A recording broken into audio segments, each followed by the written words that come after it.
Yo les bros, c'est Goji et j'espère que vous allez bien. Bienvenue dans cette review du chapitre 1063 de One Piece qui, une fois encore, nous gratifie d'un très grand moment de l'œuvre, le combat d'un supernova contre un empereur, le combat de l'eau contre Barbe Noire. Après avoir disparu des radars pendant plusieurs années, Marshall D. Teach a très clairement passé une nouvelle vitesse et deviendrait presque, je dis bien presque, une habitude dans les récents chapitres. Pas seulement, la cover de ce chapitre révèle que les intrus de Whole Cake Island ont tout simplement kidnappé Pudding. Vous l'aurez compris, ça va être une très bonne review comme on les aime qui va commencer tout juste après un court placement de produit. Et bien sûr, un énorme big up à New Obda qui aura réalisé la miniature de cette review. Vous pouvez le retrouver sur Twitter, allez vous abonner, il fait un taf de ouf et on n'a pas fini de travailler ensemble. Je vous invite donc, et comme d'habitude, à liker cette vidéo et à vous abonner avec la petite cloche qui fait plaisir pour ne rater strictement aucune des reviews ou théories dès l'instant où elles sortent.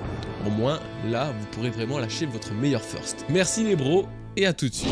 Aujourd'hui, CyberGhost, l'un des partenaires de longue date de la chaîne, revient pour vous présenter leur nouvelle offre. Vous ne connaissez pas le VPN leader mondial dans son domaine? Remédions à ça dès maintenant. En seulement quelques clics sur une interface des plus simples et épurée, CyberGhost vous permet de rendre anonyme votre adresse IP, naviguer facilement et sereinement sur internet en cryptant vos données, changer de pays afin d'avoir accès au catalogue exclusif inaccessible en France, comme celui de Crunchyroll et Netflix US ou japonais, et regarder des animes normalement indisponibles pour nous tels que One Piece, l'Attaque des Titans et bien plus encore. Cerise sur le gâteau, CyberGhost est disponible sur Windows, Mac, Linux et même sur Android, console et Smart TV, utilisable sur 7 appareils à la fois pour toute la famille. Si vous êtes intéressé, alors bénéficiez de 82% de réduction pour seulement 2,11€ par mois, plus 3 mois supplémentaires gratuits en passant par mon lien en description. Vous n'êtes pas satisfait? Vous avez une garantie de remboursement de 45 jours et une assistance clientèle 24h sur 24, 7 jours sur 7. Alors laissez-vous tenter.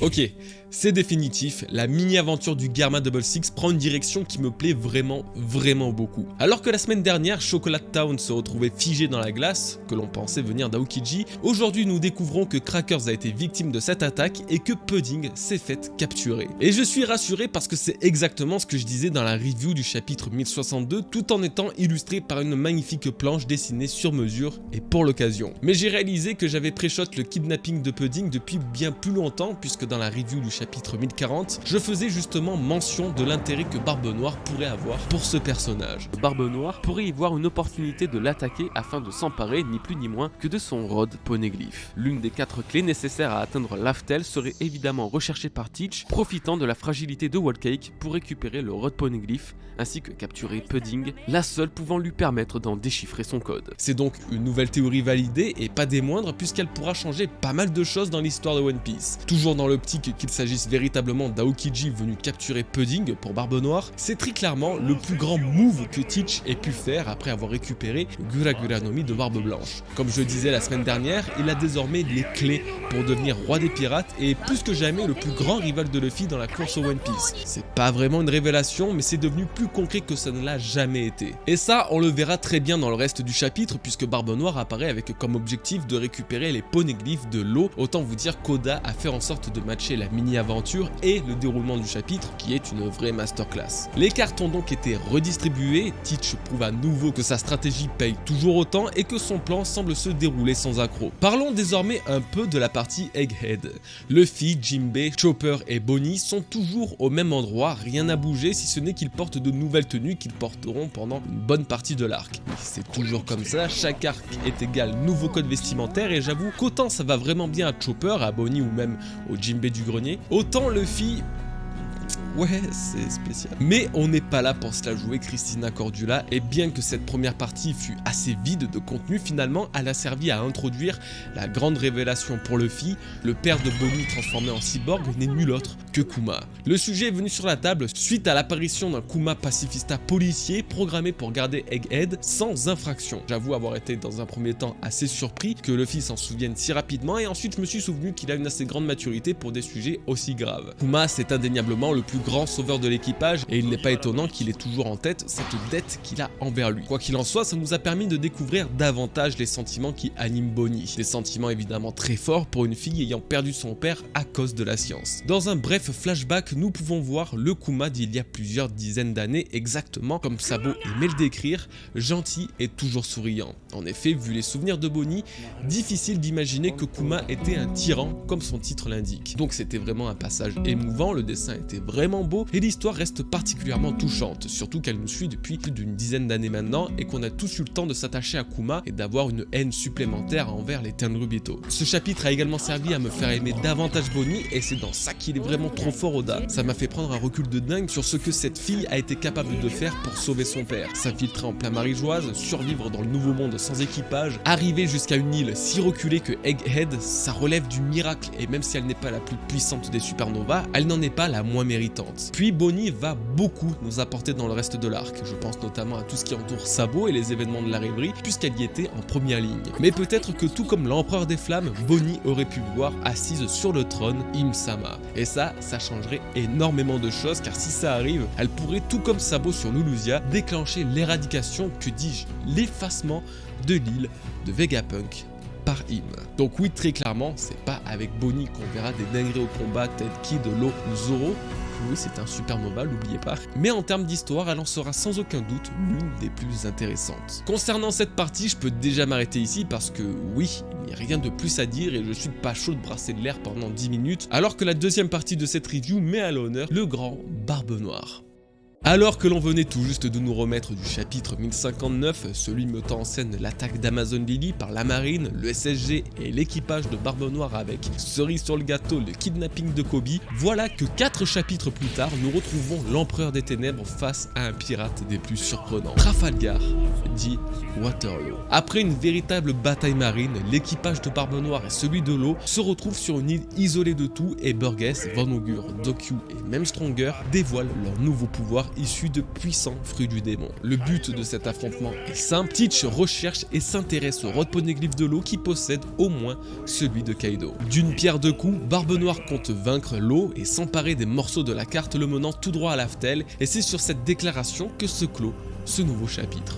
Bon, vous vous doutez que j'ai énormément de choses à dire, de choses à analyser, surtout que sans être mon personnage préféré, j'ai toujours été pris d'une véritable passion à théoriser sur Teach. Alors comme d'habitude, divisons tout cela en plusieurs parties. On va analyser tous les nouveaux pouvoirs de l'équipage de Teach et l'impact qu'ils pourraient avoir dans les futurs combats. Et surtout leur histoire, vous comprendrez plus tard. Ensuite, toujours dans le thème des fruits du démon, nous verrons l'intérêt de faire combattre Law et Teach maintenant et comment ce dernier pourrait s'intéresser au pouvoir du Ope no Mi et de tout un tas de trucs giga intéressants. J'ai pas trouvé mieux pour vous hype, je suis vraiment désolé. Parfait, alors commençons tout de suite avec les nouveaux fruits du démon du plus terrible équipage au monde.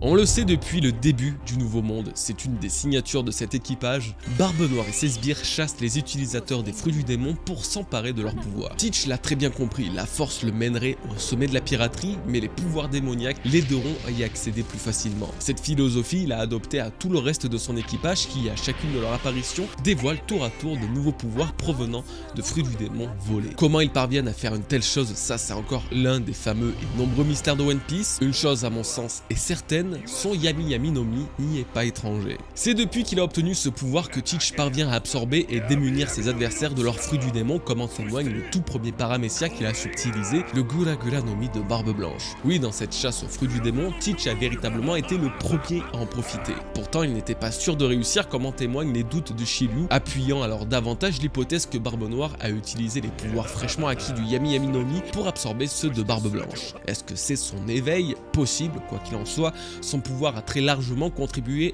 à rendre son équipage bien plus puissant. Venons-en alors aux nouvelles capacités de ces derniers. Jesus Burgess possède le Riki Riki no Mi, un fruit lui permettant de développer sa force physique. Dokyu et Stronger possèdent respectivement le Shiku Shiku no Mi, un fruit lui permettant d'infecter les gens avec des maladies, et le Huma Huma no Mi mythique modèle Pegasus transformant Stronger en ce cheval légendaire doté d'ailes.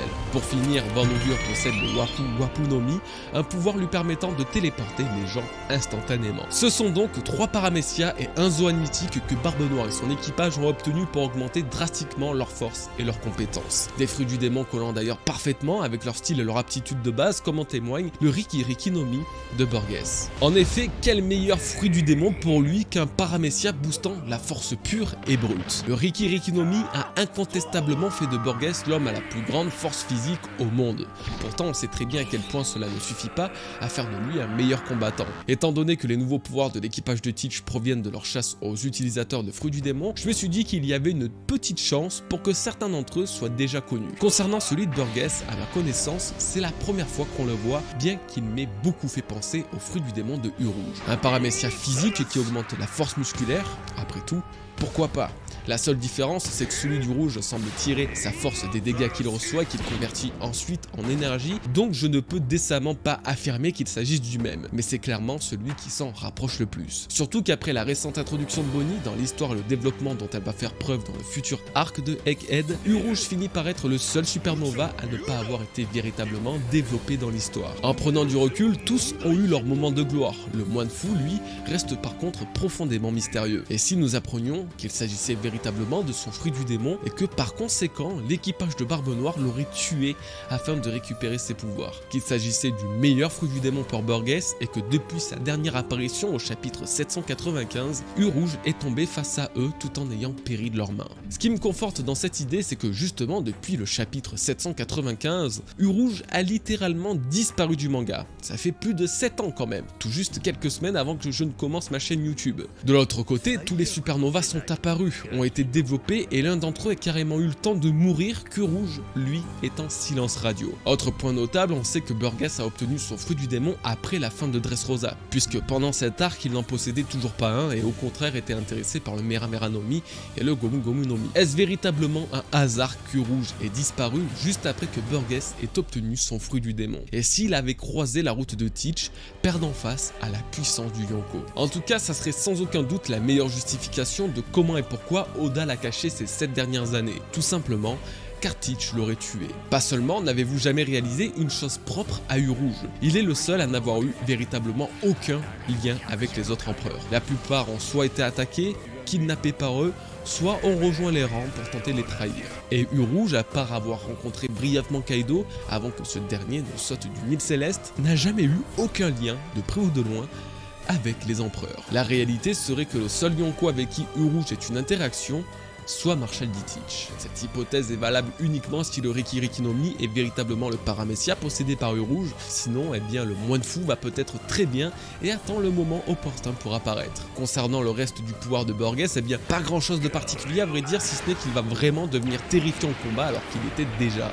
Vous aurez également remarqué un changement physique du côté de Burgess qui se trouve doté d'un masque cachant la moitié de son visage. Je ne pense pas avoir besoin de le préciser, mais il s'agit évidemment des séquelles de son combat contre Sabo sur Dressrosa qui l'aura mis dans un très sale état, à tel point que Burgess pensait mourir si Dokyu n'intervenait pas assez vite. Et oui, effectivement, il ressemble à une moitié de King. Bon, maintenant que la partie Burgess est terminée, passons au médecin de l'équipage et son fidèle destrier, Dokyu et Stronger. Tout comme Burgess, ces derniers ont obtenu des pouvoirs de fruit du démon correspondant totalement à leur rôle de base de médecin et monture. Effectivement, quoi de mieux qu'un fruit de la maladie et celui de Pegasus pour les rendre encore plus puissants. Celui de Stronger reste relativement simple, bien que je dois avouer avoir eu très peur en le voyant. Je me suis instantanément rappelé de Pierre, la monture du dieu de Skypiea, et j'ai cru que Barbe Noire l'avait attaqué. Bref, gros bordel dans ma tête. J'ai eu trop peur. Alors il s'agit effectivement d'un Zoan mythique et donc il doit cacher des pouvoirs supplémentaires. Oublions pas que l'une des règles primordiales que l'on a pu découvrir au fil des apparitions de ces catégories de Zoan, chaque modèle mythique peut à la fois se transformer en animal et avoir une autre capacité supplémentaire. Pegasus étant le coursier de Zeus, entre autres, il est aussi connu comme le porteur d'éclairs. Du coup, peut-être que Stronger parviendrait à déclencher des éclairs. Ça serait l'élément qui contrôlerait à travers son fruit du démon qui resterait dans la logique de cette catégorie de Zoan. Mais qu'en est-il de Dokyu? On va pas se mentir, c'est lui qui nous intéresse le plus. Les pouvoirs du Shiku Shiku no Mi lui permettent apparemment de générer toute forme de maladie, létale ou non. Lo et son équipage ont subi un changement temporaire de sexe plus ou moins similaire au Oru Oru no Mi d'Invankov, et oui, nous avons déjà vu Lo en femme dans un SBS. Tout comme Burgess, ça m'intéresse de savoir depuis quand il a ce fruit du démon. Malheureusement, il est beaucoup moins apparu que ce dernier, et donc on a moins de données pour déterminer s'il avait déjà avant l'ellipse ou pas. En tout cas, c'est évidemment le fruit du démon parfait pour le médecin de Teach, aussi connu sous le nom de Shinigami, le dieu de la mort. Et je dois dire que ça fait très longtemps que j'attends l'apparition d'un tel fruit, puisqu'il y a plusieurs années de cela, l'une de mes premières hypothèses sur la maladie de Roger était qu'on lui avait infligé un pouvoir, peut-être une arme antique ou justement un fruit du démon, aurait généré en lui une maladie incurable. Sans plus de détails, le Shiku Shiku no Mi pourrait, et je dis bien pourrait en prenant de très grandes pincettes, être à l'origine des maladies incurables de Roger ou même Barbe Blanche, que même les meilleurs médecins n'ont pas réussi à combattre. Alors évidemment, je ne dis pas que c'est Dokkyu qui leur aurait infligé, mais plutôt son ancien possesseur. J'ai pas forcément plus d'arguments, mais le fruit de la maladie dans un univers comme One Piece, c'est quand même loin d'être anodin et fait de ce paramécia sans aucun doute l'un des plus terrifiants. Pourtant, il pourrait aussi être l'un des plus miraculeux, car s'il permet de générer des maladies, il doit sans doute être capable d'en soigner en retour. Ce fruit du démon a donc le potentiel d'être le panacée que recherche tant Chopper, le fameux remède à toutes les maladies. Si c'est ça, dommage j'ai envie de dire, puisqu'ayant déjà consommé le Ito Ito no Mi, Chopper ne pourra profiter d'un deuxième fruit du démon. Mais bon, l'idée n'est pas con, surtout que dans un affrontement entre l'équipage de Luffy et l'équipage de Teach, il ne fait aucun doute que Chopper et Dokkyu auront à combattre l'un contre l'autre, ce qui mènera le sujet de la maladie sur le tapis. D'un autre côté, je me dis que si un fruit du démon si puissant existait déjà avant, alors il devait être possédé par une personne assez unique dans son genre. Vient alors le cas de Wang Zi. Nous avons récemment appris que Teach a vaincu Wang Zi pour lui récupérer la ruche. Et si ce pirate des Rocks possédait lui aussi un fruit du démon? Après tout, de tous les Rocks que nous avons découverts, tous possédaient un fruit du démon. Si ce n'est Bisbakin, et là encore, elle en cache peut-être un. Teach étant motivé uniquement par la chasse de ses fruits, je me dis qu'il n'est pas du tout impossible que Wang Zi possédait l'un de ceux qu'il a récupéré dans son équipage, et le Shiku Shiku no Mi étant un candidat de choix matchant plutôt bien avec l'importance du fruit du démon et du personnage en lui-même. Bref, ce fruit est dingue. Il colle parfaitement à son nouveau possesseur et son histoire pourrait expliquer un tas de choses dans l'histoire de One Piece, si on en vient à découvrir qu'il existait à l'époque du roi des pirates. On en vient donc au Wapu Wapu no Mi de On en vient donc au Wapu Wapu no Mi de Van Augure, et là je dois avouer, je m'attendais à tout sauf à ça pour un sniper. Le fruit de la téléportation lui permet donc de téléporter un de ses alliés dans une zone assez vaste, comme en témoigne Burgess atterri comme par magie sur l'île. Bon, ça reste un pouvoir utilitaire assez stylé qui lui permettra d'atteindre des zones élevées facilement, voire même d'échapper et esquiver ses adversaires. C'est plutôt stylé pour un sniper, on va pas se le cacher. Pas seulement, on se rend compte que les fruits de l'équipage de Barbe Noire sont pour beaucoup destinés à faire de sales coups. Désolé, j'ai pas de terme plus beau que ça. Non, mais entre le fruit de l'invisibilité, le fruit du kitsune qui permet le changement d'apparence, et le fruit de la téléportation, désolé, mais pour moi, Teach peut s'infiltrer n'importe où sans être vu et voler tout ce qu'il souhaite. C'est le starter pack parfait du petit voleur. Là, il avait pas du tout besoin d'envoyer Aokiji geler tout Whole Cake Island pour récupérer Pudding. Avec Shiryu, Devon et Van Augure, c'était plié et emballé en 30 petites minutes. Donc oui, je pense qu'Oda va leur faire une dinguerie du style. Je vois pas d'autre intérêt à ne pas leur donner des fruits du démon basés sur la puissance. Il prépare une nouvelle masterclass similaire à son intrusion d'Impel Down, mais en encore plus incroyable, faites-moi confiance. Bon, on a fait le tour concernant les fruits du démon de l'équipage, il manque toutefois ceux d'Avalo Pizarro et Vasco Shot, donc dites-moi en commentaire quel pouvoir vous imaginez pour ces deux membres restants. Bon, Lafitte, lui, avec ses ailes et son hypnose, semble déjà avoir un fruit, et donc si vous voulez, vous pouvez aussi tenter de le prédire, ça ne coûte rien.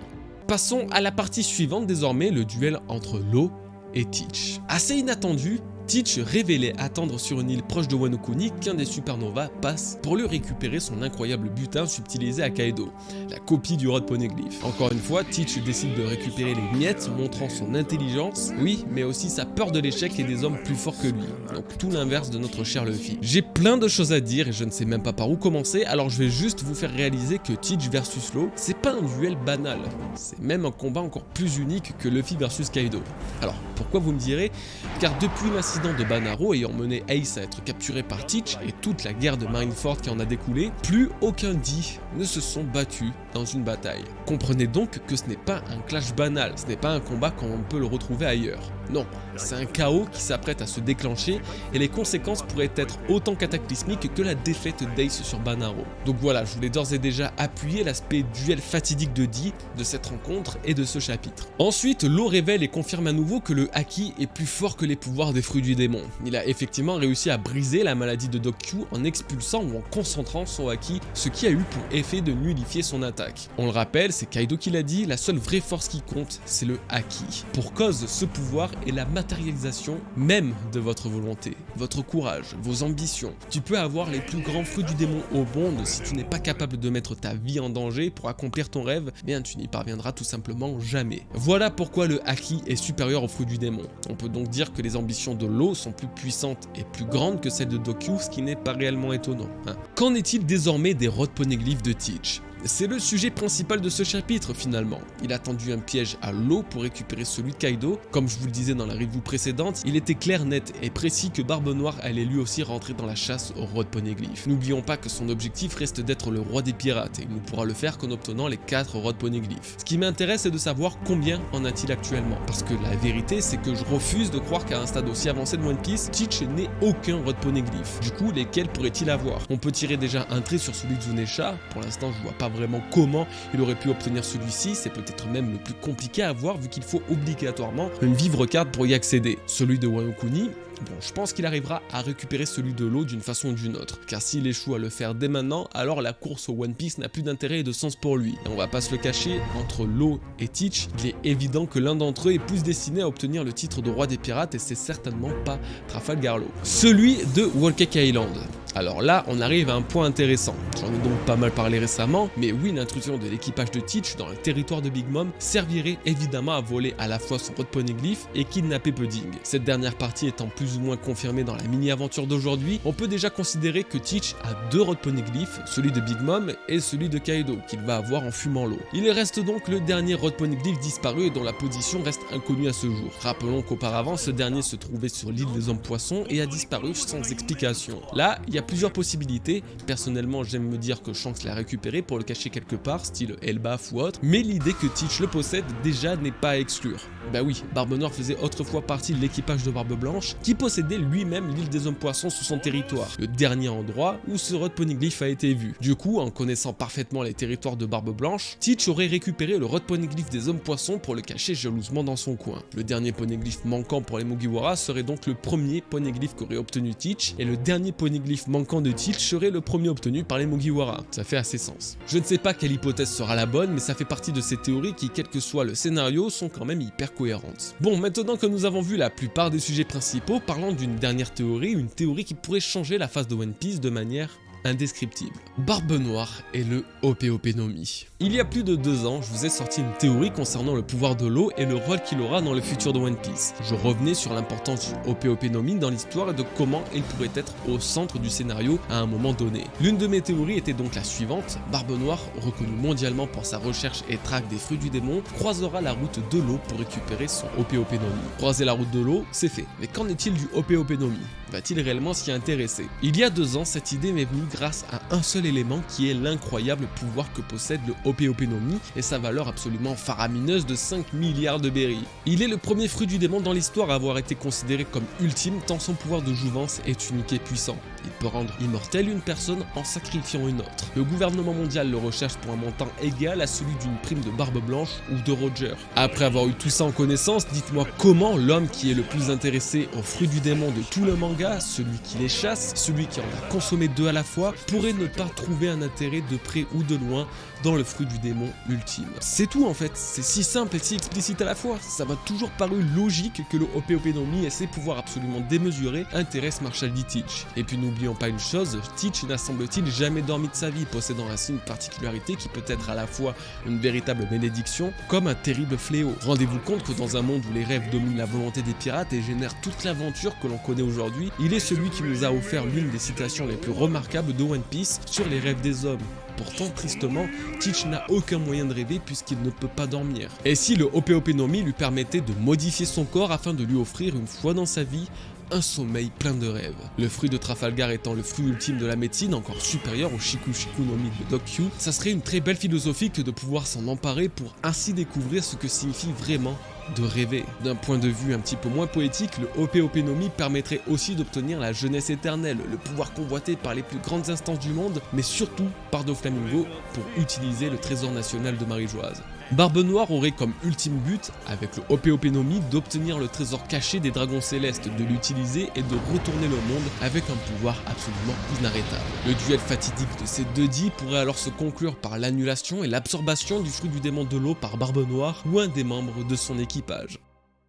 Eh bien écoutez, voilà, je pense avoir fait le tour de ce très bon chapitre, bien que le début fut plutôt tranquille. J'espère que les théories exposées dans cette review vous auront plu. J'ai pris un grand plaisir à vous faire cette vidéo, alors évidemment, n'hésitez pas à lâcher votre meilleur like et à vous abonner pour plus de vidéos. Je vous souhaite une excellente semaine les bros, prenez soin de vous et de vos proches. Peace.